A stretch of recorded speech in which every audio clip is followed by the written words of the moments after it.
છોટાઉદેપુરના ક્વાંટના તુરખેડામાં રસ્તાના ભાવે સગર્ભાની રસ્તામાં પ્રસૂતિ સમયે મોતની ઘટના બની છે। તો મોતની આ ઘટનાને લઈને પરિવાર પર આવેલા દુઃખમાં સહભાગી થવા માટે આપ અને કોંગ્રેસના નેતાઓ તુરખેડા ગામ પહોંચ્યા હતા તેમજ પરિવારજનો સાથે મુલાકાત પણ કરી હતી। ડેડિયાપાડાના આપના ધારાસભ્ય ચેતર વસાવાએ મૃતક મહિલાના પીડિત પરિવારને 51,000ની આર્થિક સહાય કરી છે। આપના ધારાસભ્ય ચેતર વસાવાએ કહ્યું કે નજીકના વિસ્તારમાં વિશ્વની સૌથી ઊંચી પ્રતિમા સ્ટેચ્યુ ઓફ યુનિટીનું નિર્માણ કરવામાં આવ્યું છે, પણ એ જ વિસ્તારના આદિવાસી ગામડાના લોકો હજુ પણ અનેક સમસ્યાઓનો સામનો કરી રહ્યા છે। સરકાર એક તરફ આઝાદી કા અમૃત મહોત્સવ મનાવે છે, મહિલા સશક્તિકરણની વાતો કરે છે, સમાનતાની વાત થાય છે, ત્યારે અગાઉ પણ આ રીતે મૃત્યુ થવું શરમજનક ઘટના છે।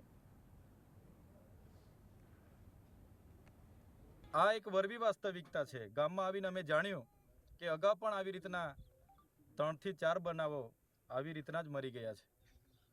તો સરકારે જે તાઇફાઓ કરે છે એના કરતાં વધારે આ વિસ્તારના આરોગ્ય, આ વિસ્તારના શિક્ષણ, સિંચાઈ, પીવાના પાણી જેવી મૂળભૂત સુવિધા, રોડ રસ્તા તરફ ધ્યાન આપવું જોઈએ। મહેશભાઈ છે, અમારા વડીલ સૌના સરપંચ એક નિશાની રાખી મૂકી છે આદિવાસીઓની, એવા ભંગિયાભાઈ પણ છે, ઘણા બધા મિત્રો સાથે છે।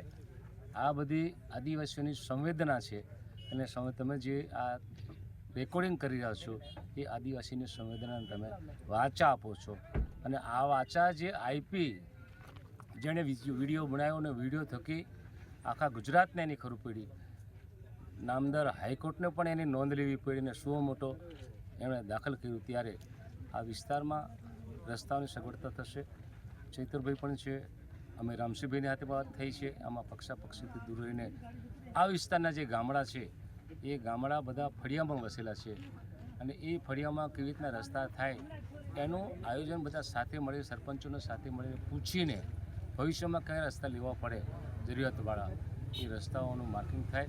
મને એવો ખ્યાલ છે કે ત્યાં સુધી વડાપ્રધાન ગ્રામીણ રોજગાર યોજનામાં કામો થયેલા છે, પણ વડાપ્રધાન ગ્રામીણ સડક યોજનામાં આ વિસ્તારના ગામડાઓનો સમાવેશ થાય તો જ રસ્તો સારો થઈ શકે।